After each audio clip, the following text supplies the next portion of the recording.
नमस्कार किसान भाइयों, मैं हरिओम और आप देख रहे हैं खेती जानकारी यूट्यूब चैनल। किसान भाइयों, आज हम यहाँ बात करने वाले हैं गेहूं की फसल में शुरुआत से लेकर लास्ट तक 10 गलतियाँ करते हैं जिसकी वजह से हमें काफ़ी पैदावार कम देखने मिलती है।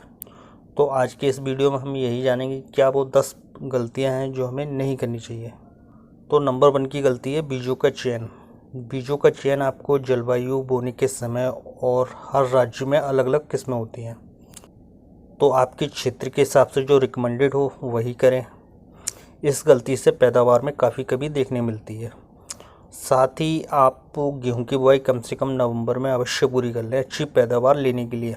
इसके बाद अगर आप बुआई करते हैं तो पकते समय गर्म हवाएं चलती हैं जिसकी वजह से दाने का साइज बड़ा छोटा रहता है। साथ ही मौसम अनुकूल ना रहने के कारण काफ़ी पैदावार कम देखने मिलती है। अब दूसरे नंबर की गलती है हमारी सीड ट्रीटमेंट नहीं करना। गेहूं के बीज को आपको 2 तरीके से आपको सीड ट्रीटमेंट करना है। नंबर 1 है फंगीसाइड, दूसरा नंबर है इंसेक्टिसाइड। फंगीसाइड से उपचारित करने से आपकी गेहूं की फसल में कई सारे रस्ट जैसे येलो रस्ट, ब्राउन रस्ट और कई तरीके के रस्ट, करनालपन, साथ ही पाउडरी मिडुल जैसी समस्या पकते समय नहीं आती हैं, जो काफ़ी अच्छी चीज़ है।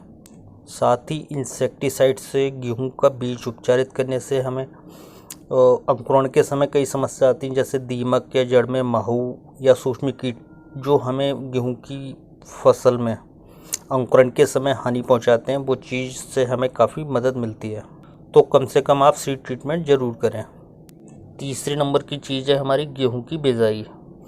गेहूं की बिजाई आप कम से कम सीड ड्रिल से करें। छिड़कवा विधि से आप गेहूं की बुआई बिल्कुल भी ना करें।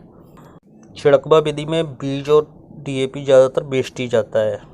सीड ड्रिल से बुआई करने से आपका डीएपी काफ़ी अंदर तक जाएगा, जो आपकी गेहूं की फसल में रूट्स के लिए काफ़ी पोषक तत्व की पूर्ति करता है। तो ये सबसे अच्छा तरीका है सीड ड्रिल से बुआई करने का। साथ ही लाइनिंग में बुआई करने से आपकी गेहूं की फसल की जड़ तक धूप जाती है, साथ ही पोषक तत्वों की पूर्ति होती रहती है। चौथे नंबर की गलती है हमारी बिजाई के समय सही खाद का कॉम्बिनेशन नहीं होना। आपको डीएपी मिला तो आपने डीएपी डाल दिया, एनपीके मिला तो आपने एनपीके डाल दिया, साथ ही सिंगल सुपर फॉस्फेट मिला तो आपने सिंगल सुपर फॉस्फेट ही डाल दिया। आप अपनी गेहूं की फसल में उचित मात्रा में खाद दें। अगर आप डीएपी डाल रहे हैं तो इसके साथ पोटास जरूर डालें। साथ ही अगर एनपीके डाल रहे हैं तो रिकमेंडेड मात्रा के हिसाब से ही डालें।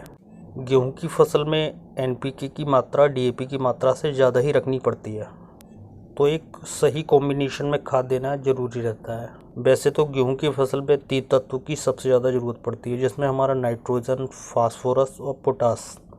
पोटास की हमें सबसे ज़्यादा ज़रूरत पड़ती है क्योंकि ये दाने के भराव के समय काफ़ी मदद करता है। साथ ही हमें जिंक का भी ध्यान रखना चाहिए। जिंक का काम आपकी फसल में हरापन, साथ ही क्लोरोफिल की पूर्ति, साथ ही पौधा भी स्वस्थ रहता है। अगर आपकी फसल में सल्फ़र की कमी हो रही है तो आप सल्फ़र भी दे सकते हैं। अब 5वीं गलती है किसान भाइयों, पहली सिंचाई में थोड़ा लेट हो जाना। बुआई के 15 से 20 दिन बाद गेहूं में प्रथम सिंचाई जरूरी है क्योंकि इसके बाद से पौधे में नई जड़ें आने शुरू हो जाती हैं। नमी की कमी से पौधे में नई जड़ें विकसित नहीं हो पाती हैं और कहीं ना कहीं पौधे की ग्रोथ काफ़ी कम हो जाती है। तो आप पहली सिंचाई को ज़्यादा लेट भी ना करें या फिर आप अपने क्षेत्र की मिट्टी के हिसाब से पानी दे सकते हैं। अब बुआई के 30 से 35 दिनों बाद हमें दूसरी सिंचाई देनी चाहिए क्योंकि इसके बाद पौधे में नए कल्ले तेज़ी से आना शुरू होते हैं और नए कल्ले बनते समय पौधे को पर्याप्त नमी की ज़रूरत होती है। पर्याप्त नमी में आपको पोषक तत्व अच्छे से पौधा हमारा ग्रहण कर पाता है।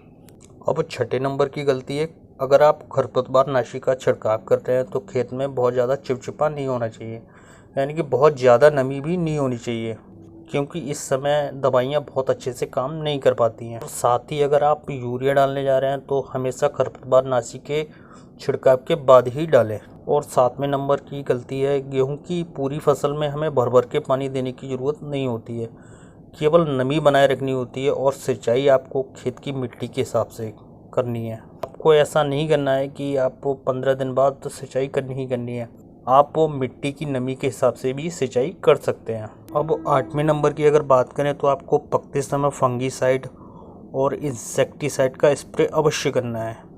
अगर आपने पोटास यूज़ नहीं किया है तो आप 0050 का भी प्रयोग कर सकते हैं। अब 9वें नंबर की गलती है, हमारा गेहूँ जब गबोट अवस्था में होता है तो किसान भाई यूरिया का प्रयोग कर लेते हैं। किसान भाई इस समय हमें यूरिया का बिल्कुल भी प्रयोग नहीं करना है, क्योंकि इस समय अगर यूरिया देने से कीटों की संभावना काफ़ी ज़्यादा बढ़ जाती है, जो कि हमारे खेत में पैदावार में कहीं ना कहीं फ़र्क ही डालती है। और कई किसान भाई आज भी ये बेसिक गलती करते हैं। 10वें नंबर की गलती है, गेहूं की फसल पकते समय किसान भाई अच्छी नमी नहीं बना के रखते हैं, क्योंकि किसान भाई इस समय हमें गेहूं की फसल में अच्छी नमी बनाकर रखना है, जिससे दाने का एक समान साइज रहता है। यानी गेहूं में जो सिकुड़ापन आता है, यानी कि जैसे आपके गेहूं का साइज बड़ा छोटा रहता है, यानी कोई दाना पतला रहता है या कोई मोटा रहता है, तो वो समस्या इसमें नहीं आनी है। आप पकते समय अच्छी नमी बनाए रखें। तो किसान भाई ये तो थी कुछ बेसिक गलतियां जो हमें अपनी गेहूं की फसल में बिल्कुल भी नहीं करनी चाहिए। किसान भाई वीडियो आपको 1% भी अगर अच्छा लगा हो तो आप वीडियो को लाइक करिए, साथ ही हमारे चैनल को सब्सक्राइब करना बिल्कुल भी ना भूलें। जय किसान।